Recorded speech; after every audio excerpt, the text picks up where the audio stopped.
Yeah, Hoosier fans, look, over the last week or so, Indiana football's been getting some love, right? You go into the Rose Bowl, beat UCLA.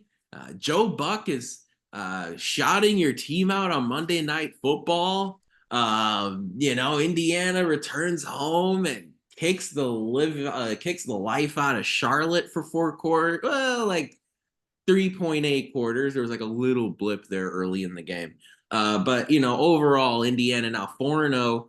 The sky is the limit, folks. And you know what? We try to keep things measured on this podcast. We try to keep things within reason on this podcast. Me, maybe a little bit more so than Matt, but this is not going to be that kind of episode. All right. This is going to be one of these episodes where we maybe discuss Indiana football as a college football national champion. I don't know. I don't know. We'll see. We'll see where this goes. Matt and I will talk about IU ceiling, 4-0 start, the brunt of Big Ten play coming up starting Saturday against Maryland, and so much more here on episode 333 of the Hoosier Sound, where we are the official podcast of Indiana HQ. We're recording this edition of the Hoosier Sound on Sunday, September 22nd, 2024, where I am your host, Nathan Krishnan. Here with me is my normal co-host, Matt Lukens. Matt, the AP Top 25 has not been released yet today. We're recording this on Sunday morning in the U.S., but Indiana's 4-0. They're whooping teams left and right. They're cruising to the finish line in all four of their games so far. What are your main first couple takeaways as far as this IU football team is concerned? Well, I think the last podcast we did was pre-UCLA, Correct, where just I before said UCLA. UCLA was terrible, and I was kind of right. In context between a very good IU football team Yeah. and UCLA, UCLA looked terrible. Then they went out and covered against LSU this weekend in Baton Rouge. So, though, to be fair, LSU also might suck, but that's besides the point. I think this Hoosier team is a lot better than even a lot of IU people are making it out to be. I college football was my first love. Like Right. this is the Yep. sport I grew up watching. I will always give you. I mean, when it comes to basketball, I'm pretty much a homer. So you have to take everything I say with a little bit of a grain of salt. Right? I got those rosy crimson and cream colored glasses on. But when it comes to IU football, I mean, I went to every game, home Yeah. game in the band for 4 years, including two really, Yep. really bad years, in Bloomington. I, I chose to put myself through that so I could go to all the basketball games, which didn't turn out any better.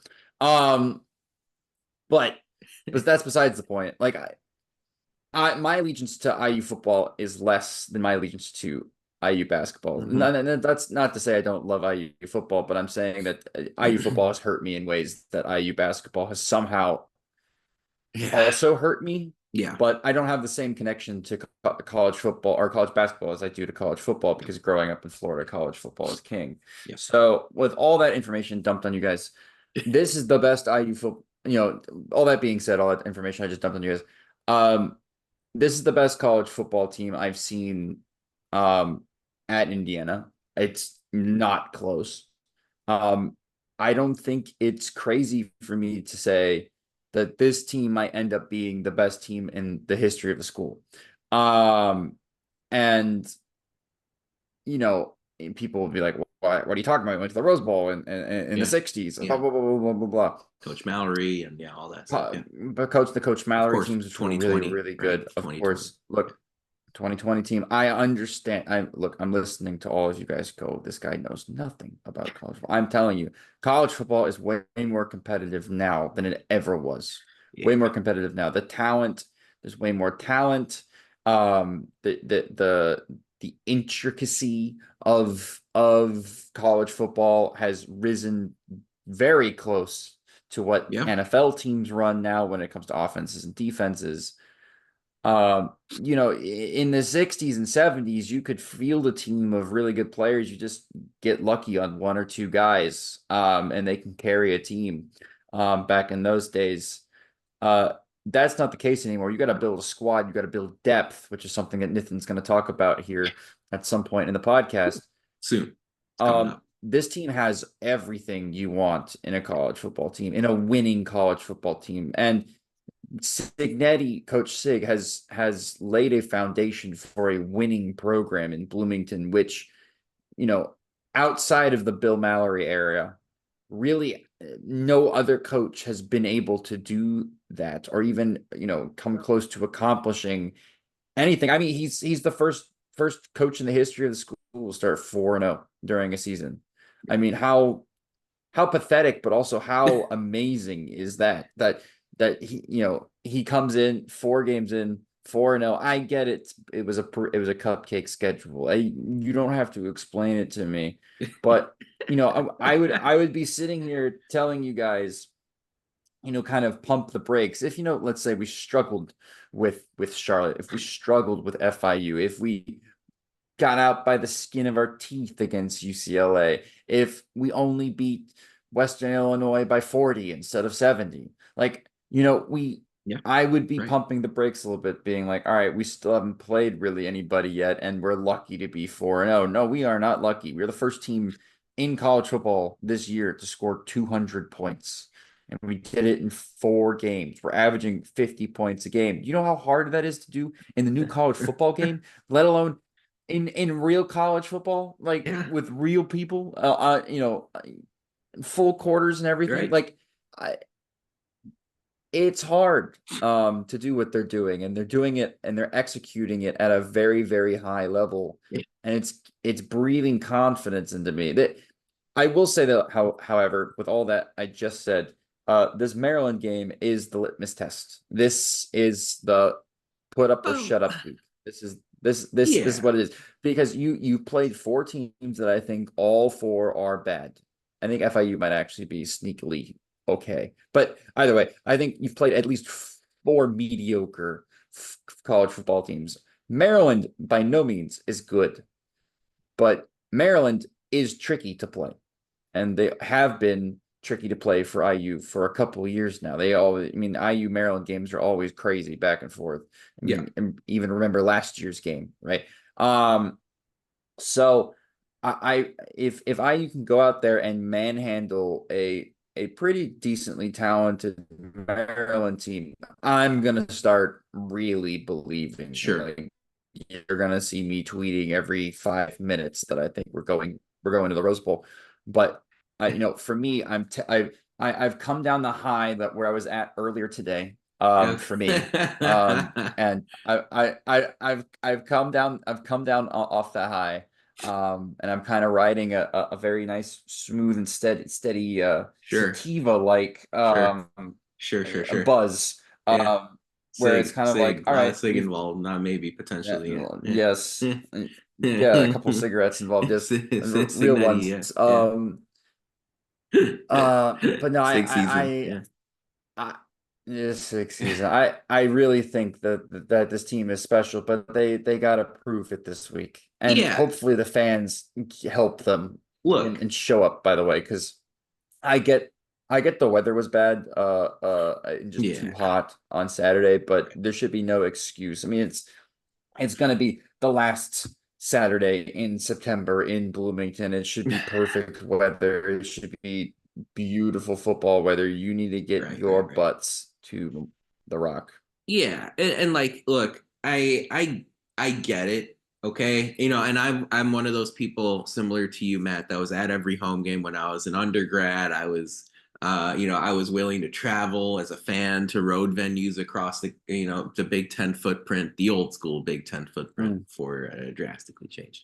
And and then of course, with the work we've done with Indiana HQ, I want to be on board IU football before they become cool, right? Like they were cool in 2020, which is the only season they've been really fascinating since the start of my lifetime. Of course, began in 2019, right? When they won 8 games. But what the initial the high level stance I'm taking as far as the fan base is, there are a lot of loyal supporters of this team. There are a lot of loyal believers of this team. But for the masses to start flowing to Memorial Stadium, all right, this Maryland game is an example of one where either a lot of people are going to show up, or I think a lot of people are going to see what this team's about. Like, to be fair, I use unranked. Okay, now maybe that changes later on Sunday, but later today, but I don't know. We'll see what happens. And a lot of players are, and this Indiana team now is going to get the proper Big Ten test. But IU football has deceived the students and the fans before, so I think that's the reason why it's taking a second for the student section, for the fan base to really, really, really hop in head first without any hesitation, unbridled. Like, this is a team I can believe in. This is a team worth spending 6 hours on a Saturday to watch in person, driving, pregame, tailgate, at the game. They're not going to let me down. Post game, celebration, drive back home, that whole experience. I think Indiana fans will gradually start believing more and more, because if you ask me, like, maybe the tier one of college football is Texas, Georgia, Ohio State. First of all, Georgia looked shaky at Kentucky last week. Ohio State, Yeah. Ohio State was in a tussle with Marshall yesterday, and looked I mean, unfocused and undisciplined. we were in a tussle with Charlotte for a Just bit. like Indiana was in a thing with Charlotte for, a little bit here and there. Now, Indiana also jumped out to a 10-0 lead yesterday against Charlotte. That's not something Ohio State did against Marshall. But I'll No. give tier one props. But after we get past that, like, Tennessee looks really good. Ole Miss looks really good. Miami looks really good. Almost looks really But good. Mhm. Alabama looked sloppy against South Florida for 4 quarters. Oregon struggled with Idaho. Penn State struggled with Bowling Green. USC couldn't beat a team that, couldn't throw forward yesterday. In Michigan, they lost to Michigan. Kansas State got wrecked by BYU. Notre Dame embarrassed themselves against Northern Illinois, who's not as good as we thought they were. So is Indiana like the fifth best team in college football? Sixth, fourth? Like I think this is in play. Now, it's live. That's all I'm saying. It's live. Right now, I don't know. But Maryland's coming in. Indiana's significantly favored according to the sports books right now. It looks like it started at 5.5. It's moved out to 7.5, and I wouldn't be surprised if it got up to 8, 9, possibly even 10 before kickoff on Saturday. But the fact of the matter is, regardless of how great you think this team is, first of all, the sky is the limit. There Yeah. is no achievement this season that Indiana cannot reach. Whatever you want to call, whatever you want to say Indiana can do, they are capable of doing. Will it happen? I don't know. But Curtis Work is capable of winning the Heisman Trophy. It's That I possible. agree with. It's in play. No, that I'm. It's in play. Look, it's not even just in play. It's a very realistic opportunity. I think if IU goes 11-1 and their one loss is at Ohio State in a close game, and Curtis Rourke continues to play the way he does, That's it. has been playing, I really don't see anybody else winning the damn thing. Like, I really don't. I mean, I think there should be a shout for Travis Hunter to win Yeah, it out at Colorado. I sure. know people hate Colorado, and I understand that, but that dude is the best wide receiver on the field when he plays and the best corner on the field when he plays. It's nuts what he does. I mean, if that team had a better offensive line and probably some better coaching, they would probably be a top 10 team, but they don't. Which makes them fun. By the way, they had a crazy Cars. game. Colorado had a crazy game yesterday. That was nuts. That was a nuts football game to watch. Yeah, Um, Carson Beck, right? Cam Ward, Jackson Dart, all these guys are capable. Nico Iamalieva, yeah, he could win the Heisman Trophy. Curt Cignetti could win Coach of the Year. Indiana could make the college football playoff as an at-large team. Indiana could win in Columbus. Indiana could win the Big Ten championship. Indiana could win as far as the college football playoff is concerned. I'm not saying it's likely. I'm not saying it's happening, but it is realistic. It is reasonable to think Indiana can do that. They're a professional football team. Like you talked about how advanced college football is. This is an NFL team playing college football, just as far as their technical discipline, just as far as their focus, as far as their level of sharpness and execution. Are there blips in certain games like we saw against FIU or UCLA or Charlotte, a possession here, a possession there short? That's what makes them a college football team. But as far as their age, their experience, their focus, their preparation, their professionalism, everyone's bought in. Everyone's in the same lockstep. Hopefully, no one gets arrested. All I'm saying is they're playing disciplined, locked in, attentive football, specific, detail oriented. They committed a bunch of penalties against UCLA, cleaned it up. Only a couple yesterday against Charlotte. I think there was just really one before garbage time, before that took place. The depth is insane, man. The depth on this team is unreal. I look at guys like Donovan McCulley and Keyshawn Williams and Jacob Mangum Farrar and DJ Warnell. And these are guys who are third, fourth stringers coming into the game. Hell, Sam West yesterday, you talk about attention to detail, true freshman tight end, comes into the game for a couple snaps. They script a play for him. He's in the right spot. He makes the catch. He picks up 35 yards to cross midfield and go into opponent territory. That's a true freshman from state of Indiana who's coming and he's ready to go. He's focused. He's prepared. He knows what his responsibility is and he carries out his job. This team is focused. They're prepared. They're disciplined. They're not,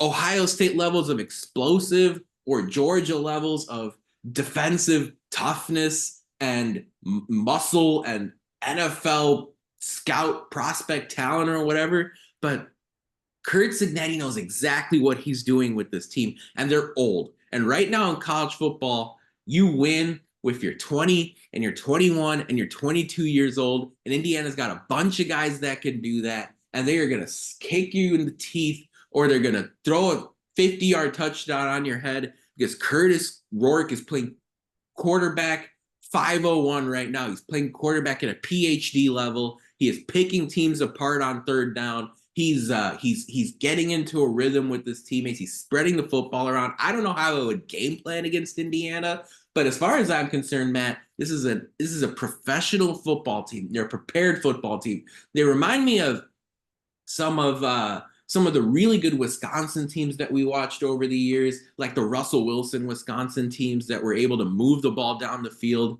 through the air, but also have a running game, also have a defense. It reminds me of this is what I'm saying. Some of these teams that are just so, the Colt, like a little bit of the end of a little bit of like Mac Brown, right? Texas at the end of the Mac Brown tenure. I'm not necessarily talking about the team that made the national championship, but some of those teams that were solid and reliable and professional and focused. This is what I see with this team, and I just don't think anything is off limits. No self-imposed limitations is the terminology that Curt Cignetti likes to use. Am I crazy here? If there are any limitations to this team, if there are any potential weaknesses for this team, what do you see? What areas can Indiana improve? And if they really want to reach their maximum potential this year?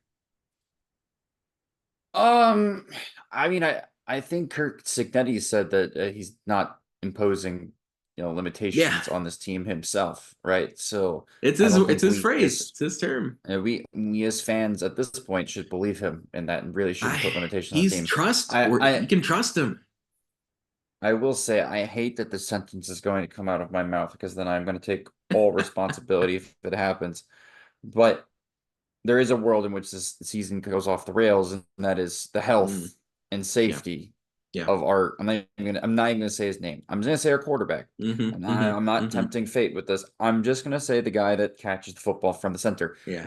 That dude, Yeah. um, He's is so impressive. I he's so. I mean, again, we're talking about Heisman Trophy for him.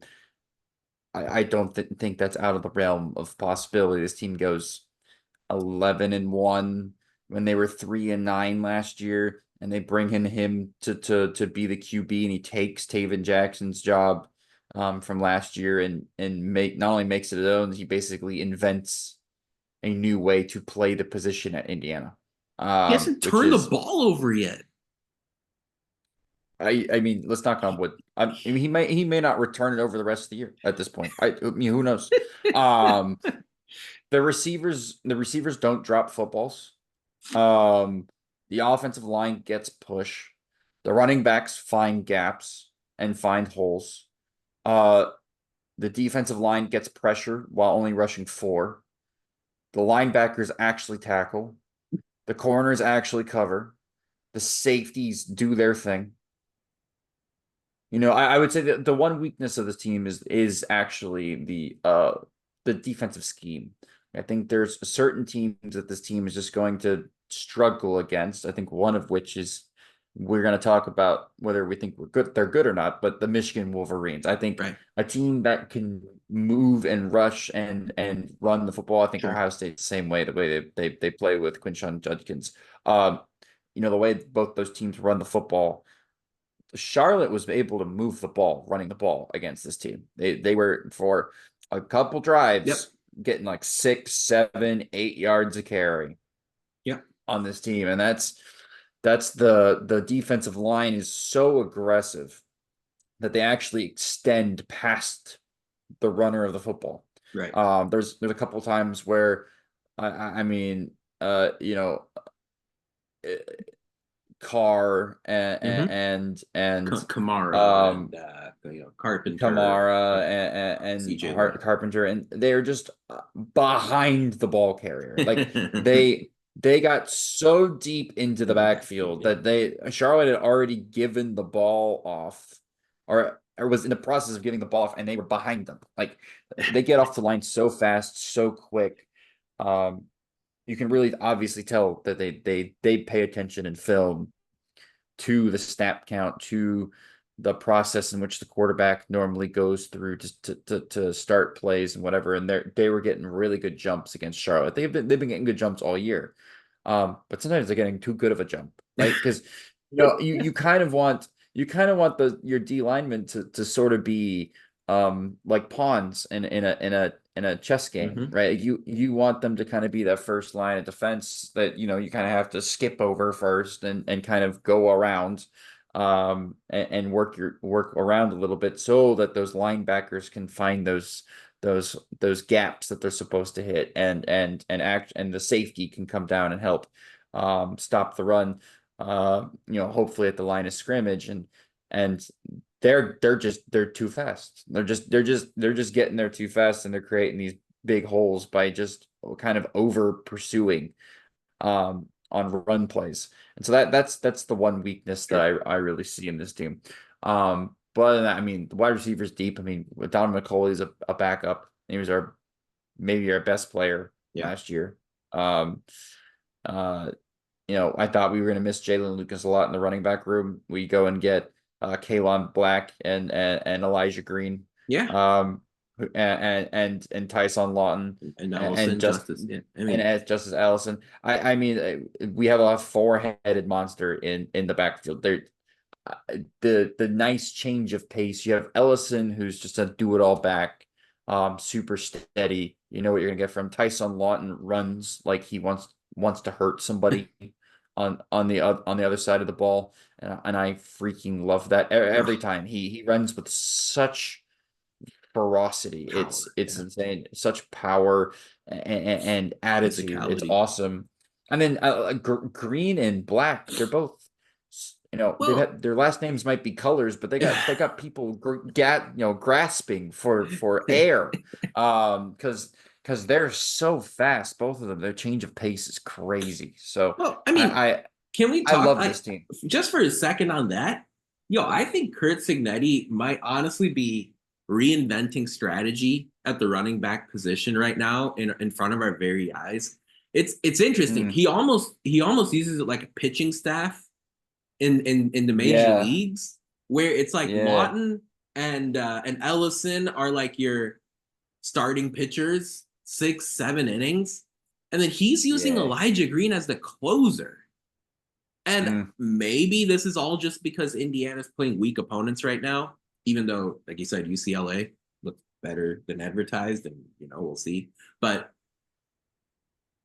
could this be the start of a trend? Could Curt Cignetti be starting a trend in college football or the NFL where in the fourth quarter, when the defenses are worn down, you bring in somebody with fresh legs to push the pile forward and to make guys who are tired and who are worn down miss tackles, and then Elijah Green just racks up yards and touchdowns because of that? I yeah. mean, it's just strategy. It's philosophy. And I'm never going to ask Cignetti if I get the chance to that question because I don't want Indiana to really reveal their secrets. But I'm kind of propelling this. I don't know if it's a strategy or conspiracy theory or what. Like, I think Elijah Green is the Mariano Rivera of running backs right now, where he just comes in the fourth quarter where defenses are worn down and they're tired. And we'll see if it happens against Maryland and Northwestern coming up in the next couple of weeks. But I'm curious to see if maybe Curt Cignetti is reinventing strategy a little bit as far as that position is concerned. I don't know. I didn't expect a Mariano Rivera reference on this podcast, but It's where there we we go. are. All right, guys, we're going to talk about Maryland coming up here. We're going to talk about a whole slew of Indiana things here over the next 15, 20, 25 minutes or so. But first, it's time for Who Won the Week this past week in IU sports. And look, we're going to just shout out, as far as our Indiana men's basketball team is concerned, they went out and, it was great to see them honoring Victor Oladipo as far as the Hall of Fame inductee over the course of this past weekend. Of course, a number of other former Hoosiers inducted as well: Danny O'Rourke, Caleb Bashore, Jody Reddington, Kevin Barry, and Max Gervin as well. It's always fun if you get the chance to go to the IU Hall of Fame inductee ceremony. I'm not sure if they're still available to the public, but if so, it's kind of a sort of a it's like a night at an IU sports museum, except everyone is present and available and giving speeches, and it's kind of fascinating as far as a real life thing is concerned. And of course, Oladipo showed up at the football game yesterday, and the KBTN cameras got him holding up Miller Kop's Indiana versus everybody his shirt, clothing line. Is that fair to say at this point? And so yeah, we give him a shout out there as well. And so, congrats to all the IU Hall of Fame inductees. And I can't wait to see who gets the call next year. Folks, if you enjoy our show, leave us a review, tell a friend, share our links. Your support really helps us grow this podcast and reach more passionate IU fans such as yourself. You can follow us at the Hoosier Sound, at Indiana HQ, all over social media. So like our stuff, share our stuff. That's how we continue to grow bigger. We talked about, hey, hopefully, I can't wait to see which Hoosiers get a Hall of Fame call next year. I think you might have some IU Athletics Hall of Famers on this football team right now, Matt. As we kind of look up and down this roster before we hop into the Maryland game, we've talked about Curtis Rourke. I think it's safe to say Curtis Rourke is his team's MVP right now. Yeah, would you say that? Yeah. There's no other choice, Who do really. you think is the best defensive player on this team right now? Matt and I kind of look Aiden through. Fisher. Yeah. you know, Aiden Fisher is excellent. No question He about leads the it. team in tackles. I understand that. Okay. Look, I'm not saying I'm a hater. I'm not an Aiden Fisher hater. All right. But Jalen Walker, there's something about the way he plays that has really popped on TV each and every week. And then, I Yeah. look at Mikhail Kamara too, coming off the edge. And Yeah. I don't necessarily know if he's the best defensive player on this team, but I think Mikhail Kamara might be the top NFL draft pick on this team when we talk about the Yeah. 25 draft. And so, Yeah. I'm kind of paying attention to that, especially with the speed he has off the edge. And once we get into Big Ten play, Mikhail Kamara right now, who's getting so many pressures into the backfield on quarterbacks, I would love to see him convert some of those into more sacks. But look, I can't really dispute your comment there as far as Aiden Fisher being the best defensive player on this team. As far as guys that you haven't mentioned yet, who's been the most pleasant surprise for you on this team? The guy that's really stepped up that you didn't expect? That's a good question. I would say maybe it's like some of the wide receivers. Mm, I would say I thought Surratt was going to be good. I'm very he pleasantly is. surprised. I'm very pleasantly surprised by Miles Cross. Mm-hmm. I've Miles been very Price. pleasant. Sorry, Miles Price. Both. Sorry. Um, both. Yeah, both. That's what I'm trying to say is both Miles Price and Miles Cross. Like I by both Miles. Yeah. They have really really impressed me truly. I mean they've played their way into pushing our best wide receiver out of the rotation for wide Yeah. receivers, right? Like Yeah. eh, uh and well, I think Miles Price had led the team in receiving last game. Mm-hmm. And he just runs such good routes. Keyshawn Williams step the whole Omar Cooper, the way Omar Cooper stepped. He only had Oh, one I catch love it. yesterday, but I mean he's been playing so well Yeah. um throughout the season. And so I knew Surratt coming in was going to be Right. good. And then I thought number two was going to be Donovan McCulley. They've just this team has pushed or the wide receiver room in general has just pushed Donovan McCulley basically out the wide receiver rotation, Yep. um, which is insane to me. Yeah, it is. No, for sure. For me, I'll look at the defensive side of the ball. As far as pleasant surprises, because all the players we've mentioned so far, sort of that star level, they've really impressed me, no question about it. But I look at the safety, Sean Asbury. He's come over. Remember, he was Yeah. not a JMU guy. I believe he came over from Old Dominion, and Yes. it's been noticeable, man. I mean, he also looks like somebody that might eventually make his way into the NFL. Yeah, Asbury went to Boston College and then Old Dominion before coming here. Um, Indiana in 2020, when they were very, very good, had Jamar Johnson patrolling Mm. that safety position at an NFL level, and Jamar Johnson, I believe, was an NFL draft pick, went to Denver. We're talking about someone who is a game-changing player. I think Sean Asbury plays that position a little bit differently, but regardless, I think I think NFL teams might look at him and say, "Hey, this dude might be able to play linebacker if we're in a nickel or a dime coverage." Asbury is somebody you can bring freely into a blitz. Honestly, as a Bears fan, Hmm. Asbury reminds me a lot of Jaquan Brisker. When I watch Asbury play, he's able to do a few different things on the football field. And so when I look at Sean Asbury, I'm sitting here and I'm like, wow, this guy is so reliable, especially now as you go into facing teams that like to throw the ball a little bit more, especially when you look at Maryland, right? That's going to be a massive, massive test for Indiana secondary coming up here. And then what we've seen with Dylan Raiola as far as a passer is concerned, Will Rogers on Washington is going to throw the ball a decent bit before Indiana once again plays option football teams like Michigan and Michigan State. But look, Asbury's been really good. I've loved what I watched from him so far.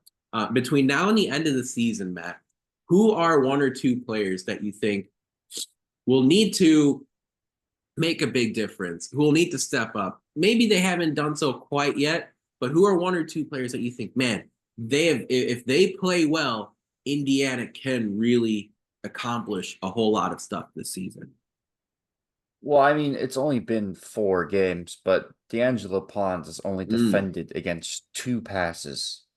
Um, so you would think that that's a as you great play call. better teams, That's a great call. he's go he's gonna have to defend the ball more. I mean, the teams have just been avoiding throwing to whoever he's covering, which is a good sign, by the way, because I mean he's that good.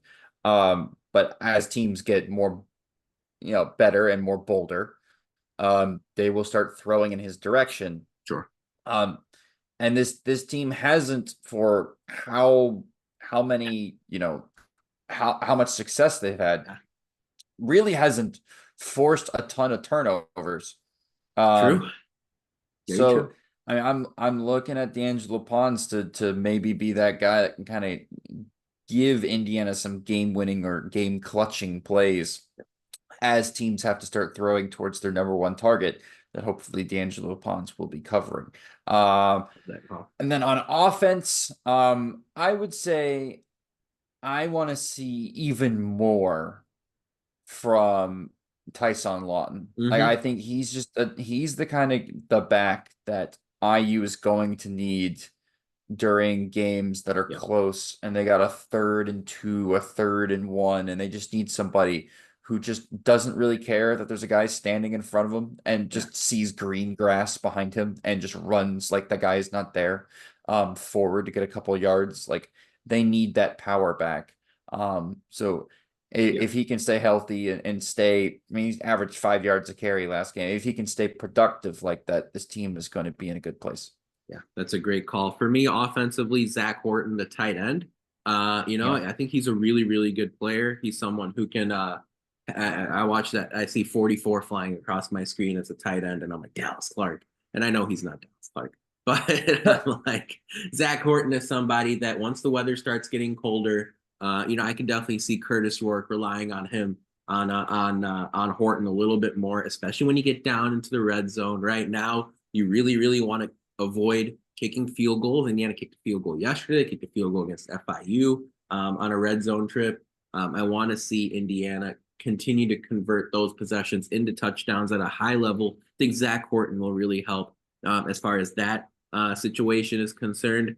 Defensively, I'm really looking at the interior of Indiana's defensive line as a group that are going to have to be really, really critical the rest of the way. I think about CJ West. I think about James Carpenter. I love Tyreek Tucker, who rotates in and does some. He makes some noise when he does step into the game. Marcus Burris is part of this group as well. I want to see that group of 4 players really do some damage now as we start to get into the thick of Big Ten play.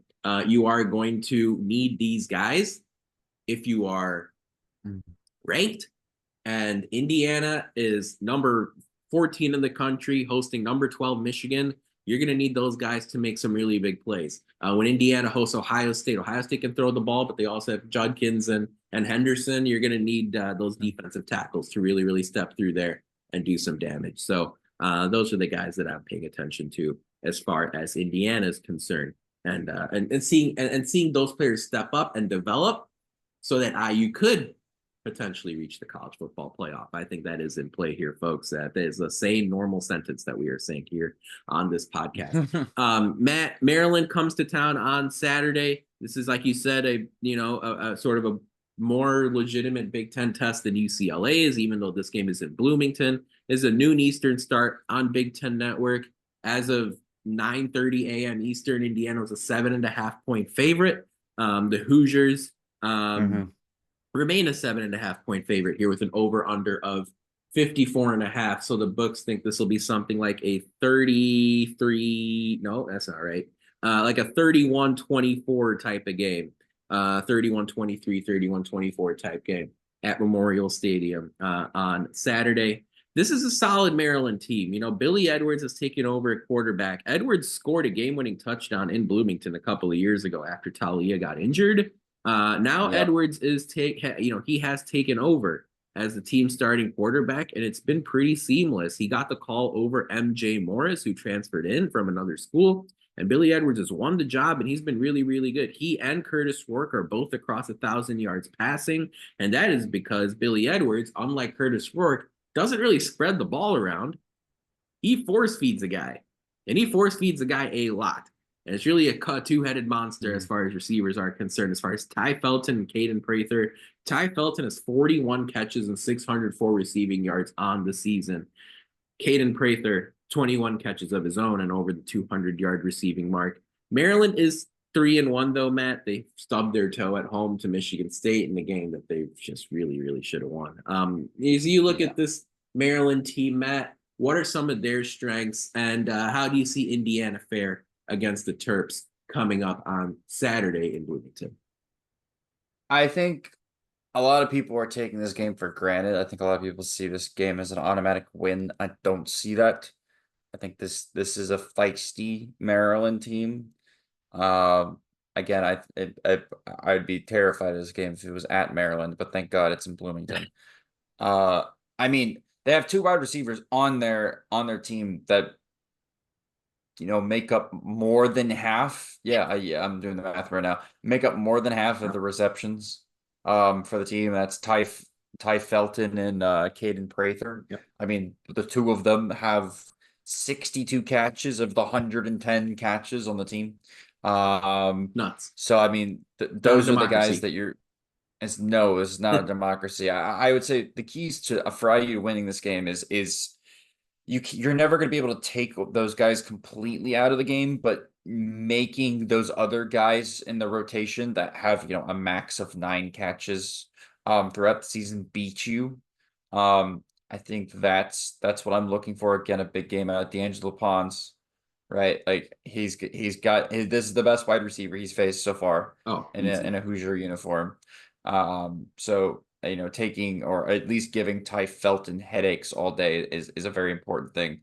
But yeah, this Maryland team plays offense. I'm not sure they play defense very well. But they do play offense. They're a very offensive minded team. And I could totally see this game being the game where the Hoosier defense finally struggles multiple drives in a row. I mean, we kind of saw it a little bit against Charlotte in the first half, where they kind of gave up 2 touchdowns. But I really do think that this is the kind of game where if the Hoosiers defense not feeling up for it on Saturday, I mean, they could be in for a really, really long day of staring at Maryland catching passes up and down the field. Yeah, I think that's a very, very fair point. The one thing is I do like Indiana's matchup in the trenches. Something I said against the in the trenches. It's something I said in the UCLA game. I think on both sides of the ball, Indiana is straight up a better team on the offensive line and on the defensive line than Maryland is. So I really want to see Indiana make sure Curtis Rourke is clean. I want to see the defensive line fluster Billy Edwards and try to force him out, try to force him to make throws, because it is true. I think Maryland, you just kind of budget the Terps to throw for 275 every game. Like you just kind of like you could beat Georgia, right? Like, I mean, it's just Maryland somehow, right? Talia Tagovailoa left Maryland as the Big Ten's all-time leading passer. Like whatever they've got going from a pass catching standpoint, like you basically do say, look, all right, 250. Okay. I mean, maybe I'm throwing a self-imposed limitation here at Curt Cignetti, but it just feels like 250 is guaranteed. But the question is, how do you prevent it from getting to 300? How do you prevent it from getting to 350? How do you, make sure that after Maryland catches the ball, you push them out of bounds or you tackle them, get them on the ground, get them to second down, third down? How do you get sacks, right? How do you get sacks and push Billy Edwards off schedule and make life difficult for the Terps that way? That's what I'm going to be paying attention to. I love Indiana's passing game in this matchup, though, because you talked about this as well. Maryland's defense is kind of wobbly, to say the least. They do have a couple of solid defensive linemen across the board, but the Terps really haven't faced a proper passing game yet this season, and even then, like, it hasn't looked all that great as far as Maryland is concerned. Even when they've gone up against Aiden Childs of Michigan State, the Virginia's, I think Anthony Calandrio is the quarterback for Virginia in that game. Yep, yeah, he was. And so, it's like, this Maryland secondary, it's not quite, what I would expect. Villanova couldn't throw a proper forward pass yesterday either in the week 4 game against Maryland. So all in all, right? Like I do think Maryland's weakness on defense is Indiana's strength. So you definitely do hope Curtis Ward can go out there, win this game via throwing the football, get up to 325, 350, hope, hey, look, I don't know if we'll be setting single game passing records because some of those Indiana teams in the Kevin Wilson era just threw the ball recklessly. But I would love to see Curtis Ward go out there, put up another 300 and continue his march to the Heisman Trophy, which we know he's going to win, obviously. And so look, I think that's where things are at as far as Curtis Work is concerned. I love this matchup as far as Elijah Surratt, Miles Price, Omar Cooper against the Terp secondary. So I'm hoping for good weather. It's a little bit too early to call that out, but if we do get some good weather on Saturday, I could definitely see both teams try to throw the ball quite a bit. We're going to talk about our predictions here, who we think is going to win this game, any other stuff that we'd like to pick out as far as this matchup is concerned in just a sec. But first, it's time for our social media shout out. Folks, if you enjoy our show, again, leave us a review, Apple Podcasts, tell a friend, share our links. Your support really helps us grow this podcast and reach more passionate IU fans such as yourself on Twitter, Facebook, and YouTube, where you can find us at the Hoosier Sound, as well as at Indiana HQ on Instagram, Matt. We're not Indiana HQ, but what are we? Indiana.HQ. Exactly. You can find us there. Share our stuff, like our stuff, spread the word. That's how we will continue to grow here on this podcast. Matt, it's Indiana team. I do like what I'm seeing here. Last year was, the Maryland game was pretty much the low point in the Tom Allen era, if you ask me. You might argue it was the Akron game at home. But you ended up winning. And so I'm like, I don't know if I can call the low point of a coach's tenure a victory, but it was September 30th, 2023, when not only did Indiana lose 44-7 to Maryland, they were down 37-3. Okay, I mean, this was over before it started. Indiana got wrecked on a 4th down attempt in Maryland territory. I was on the start of the game. They got wrecked on a 4th down attempt at midfield in the second quarter, I think. Taven Jackson was thrown to the wolves. Walt Bell got fired after the game ended. Deservedly so. A year later, things have changed. Things have changed drastically. Maryland is kind of on the path that they've always been. But this Indiana team has reversed fortunes 180 degrees since that game. Maryland was 5-0 after they beat the Hoosiers last year.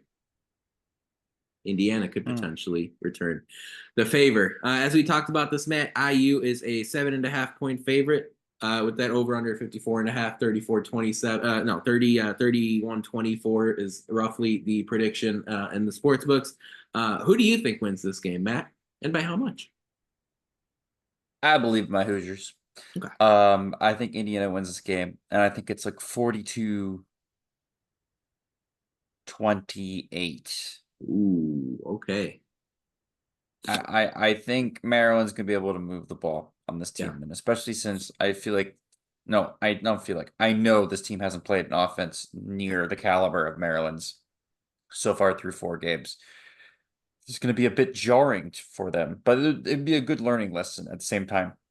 I mean, we shouldn't see a team that spreads the ball out like Maryland maybe for the rest of the year. And maybe Washington. I think Washington, I don't know how well they do it. Washington will try to do the same thing, but not at the same level that Maryland does it at. I think Washington's worse at it. So yes, you're right. So until the Washington game, we won't see a spread like Maryland's.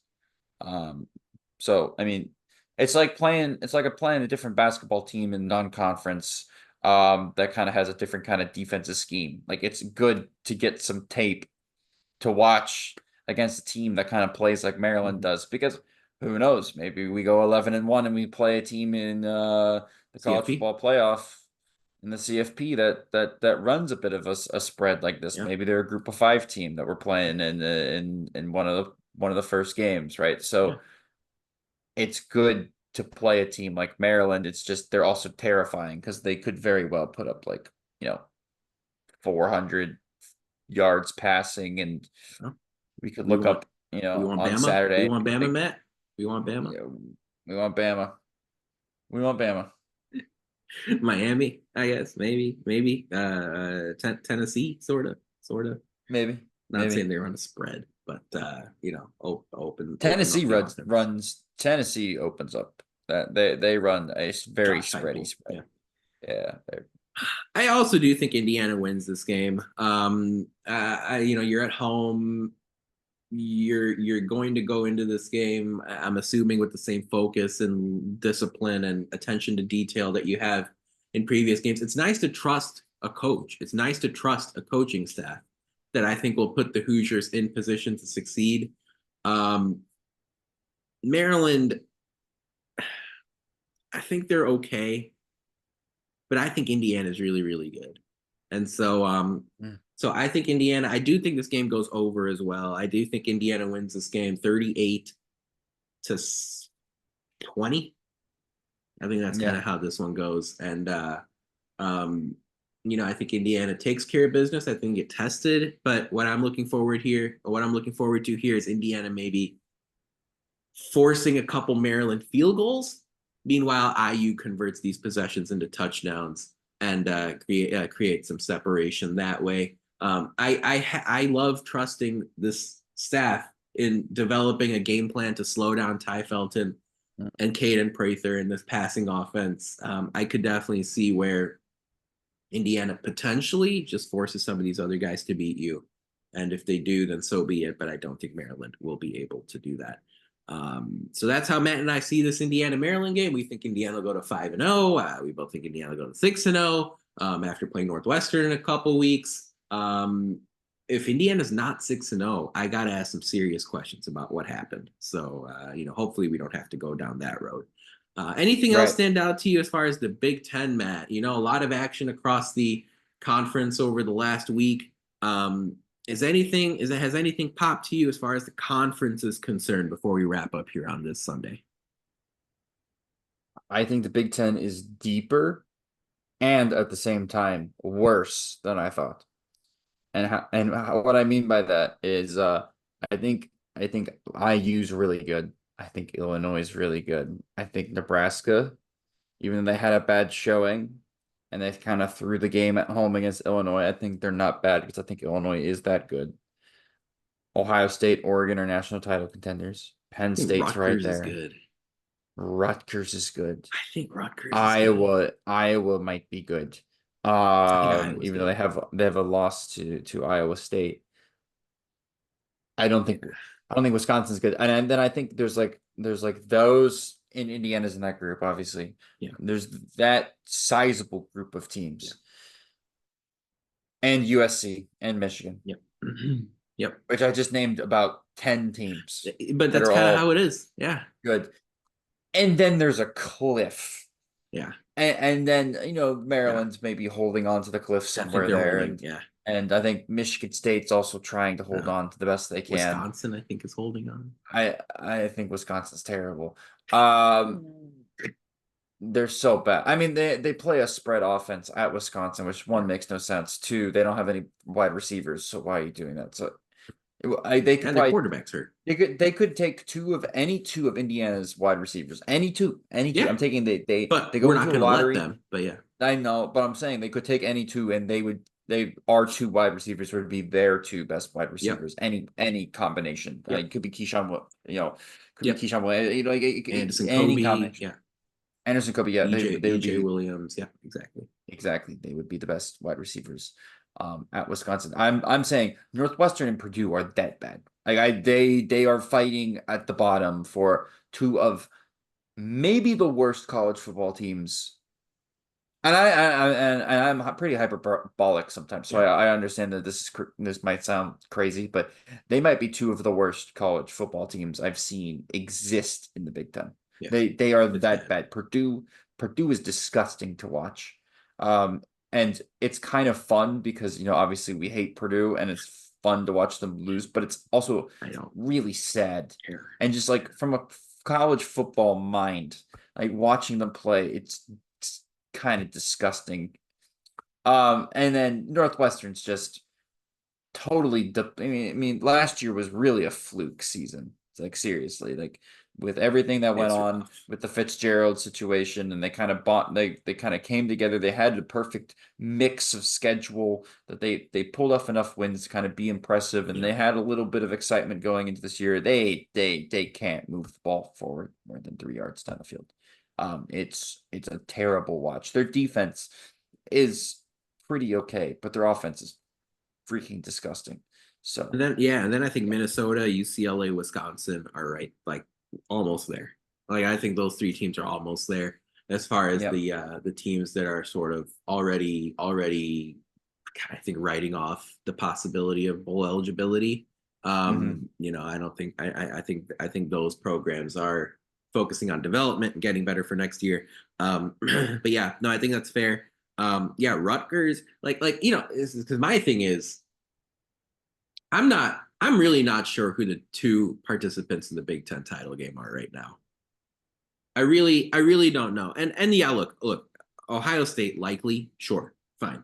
But I'll be honest with you, if Ohio State loses at Oregon and at Penn State, which is reasonable, it's realistic. Yeah. Yeah. Like they might beat Indiana and still not make the Big Ten title game. Yeah. And by the way, Ohio State has to go to Michigan State. That's a primetime game this coming Saturday. Michigan State's just a unique team. They're weird. They're tough. They're tough to game plan for. Yeah, you really have to be on your P's and Q's as a coaching staff to make sure you're prepared and you're ready to go for that Michigan State game. Iowa looks really good. Ohio State plays them in a couple weeks. And again, all Hmm. I'm saying is if Ohio State takes a couple L's, Indiana can lose to Ohio State and make the Big Ten title game. And if it's not Indiana, I think there are a few other teams that are really in the thick of contending for a Big Ten title game spot. Rutgers Big Ten champ is in play. Their Yep. schedule is so soft. And not only is their schedule soft, they're really good. They And are. Rutgers doesn't play Ohio State. Rutgers doesn't play Penn State. Rutgers doesn't play Oregon. Rutgers doesn't play Indiana. Rutgers gets Illinois at home. Rutgers goes to USC. How good is USC? Rutgers goes to Nebraska. How good is Nebraska? Like, if you're the gambling type, like, I think there are some avenues here as far as the Big Ten title game really opening up as far as the two participants there. Um, I I'm all aboard Ohio State versus Indiana, Matt. Like, what two teams do you think are going to make the Big Ten title game when it's all said and done? It's gonna be sound chalk, but I think Ohio State, Oregon. Yeah, sure. I get I that. think I I get that. think I think they're the two best teams. I mean, I think Indiana has an Yeah, outside shot. I thought up until last night that Nebraska might have an outside shot. I don't think they do anymore. yeah, that's fair. No, I get it. I I mean, because think we are Penn assuming to a State's degree, schedule's really hard. and we are assuming to a I think degree, there's Oregon defeats Ohio State, right? So that should give them a leg up on that. Yeah, Yeah, love it. I think Oregon wins that game. Okay, Um, so yeah, I love I it. think it'll probably be Chuck, but I think Indiana has a shot to be in there, especially let's say if Oregon loses that game You're right. to Ohio State. You're right. No, Then I makes can see total them sense. tripping up somewhere else. Penn State, I don't think wins more than 10 games. Their schedules, they're gonna drop one or two somewhere. I mean, they're gonna drop two at least somewhere in their Yeah, we'll schedule. see. We'll see. Their Yeah. schedule is so tough. That game at Wisconsin for Penn State looks a lot easier now than it did at the start of the season. Um, I great. still No, I don't like playing at Wisconsin in any sport, whether it's basketball or football. I wouldn't wish that on my worst enemy. So it does look a lot easier, but it's still playing at Wisconsin. So sure. Absolutely. All right, Matt. Final thoughts here on this Sunday. Indiana's 4-0. IU men's basketball schedule is released. We'll do something on that later on. Hoosiers take on Maryland and then Northwestern as far as football is concerned over the next couple of weeks. Any other final thoughts as we wrap up on this Sunday? I would be remiss if I didn't at least bring up the basketball recruiting weekend that was today, Yeah, this yesterday, weekend. Yeah. whatever. My brain has been melting these days all into one. The time difference doesn't help either. For those that are living under a rock or living in Bikini Bottom these days, uh this weekend was a big weekend for the Indiana basketball program on top of the football program. Of course, they honored Victor Oladipo for getting into the Hall of Fame this weekend, which also happened coupled with in-state newly five-star recruit Braylon Edwards coming into. Mullins. Sorry, Mullins.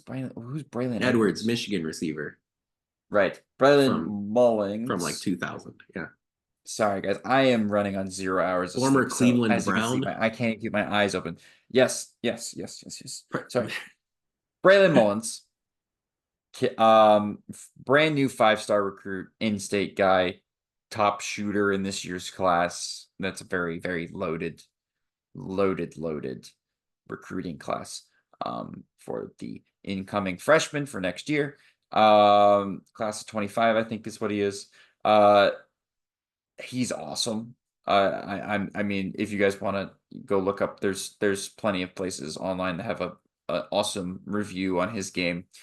But he's in a very feisty recruiting battle with basically every big name school. You have Indiana, Kentucky, UConn. I think Purdue's knocking at the door somewhere there, and I think he's cutting down his list soon too. So that's a good thing. You just had him on for the official visit. Eric Ryby? I don't know. I actually don't know. Reby. My It's a rule is German last you name. gotta commit to Indiana before I learn your last name or your first name. I think it's Rebby. Yeah. Big man, German international guy. Plays in the States, high school basketball, is like a fringe high 4-star recruit, one of the best bigs in the class, can shoot the ball, can move the ball around on the perimeter, can put the ball down on the floor, looks really good. And then in-state 4-star recruit Trent Sisley, guy that we've talked about on this program for a couple years now, because he's just been up in the rankings, even ahead of Mullins for a while. And is still a very coveted recruit in the state. He's believed to be down between Indiana and Purdue for his commitment. So obviously, I'm sure those guys had a fantastic time at the Charlotte game yesterday. And hopefully they received a welcome visit to the local establishments of Bloomington on their visit last night. So. Yeah, no arrests, no reckless driving charges, please. Well, we're not Georgia football, yeah, so exactly. Although I feel like IU basketball has had a couple of reckless driving issues over the last 10 years. We had the we had the M Taco incident last year. Right. Yeah. So let's not do that. For me, like my last thought is just like get off the case as far as the fans are concerned. Like the fans will show up. Like it's just the history of Indiana football is such that you need to get convinced a little bit. You need to trust before you fall back in love again. And Indiana football is just coming off a stretch. Don't forget, folks, a lot of the current students watched Tom Allen do big things when those students were in high school in 2020. And then, they're going to be great. They're going to be amazing. We're going to show up 21, 22, 23. What happened? Right? So, like, the fans will show up. They'll start trusting. But one thing that'll help is going out there and kicking Maryland's butt on Saturday. If there are empty seats, so that you can get those filled up over the course of the season. But folks, that about wraps it up for our 333rd show of the Hoosier Sound. Thank you so much for joining us. We really appreciate your support. To hear more fantastic episodes like the one you heard today, be sure to follow us at Indiana HQ or at the Hoosier Sound to make sure you don't miss any in the future. What is this? You can also go to our website, indianahq.com, to find it all in one place. But as always, thank you for listening, Hoosier Nation. We will see you next time. Peace and love. Go Hoosiers.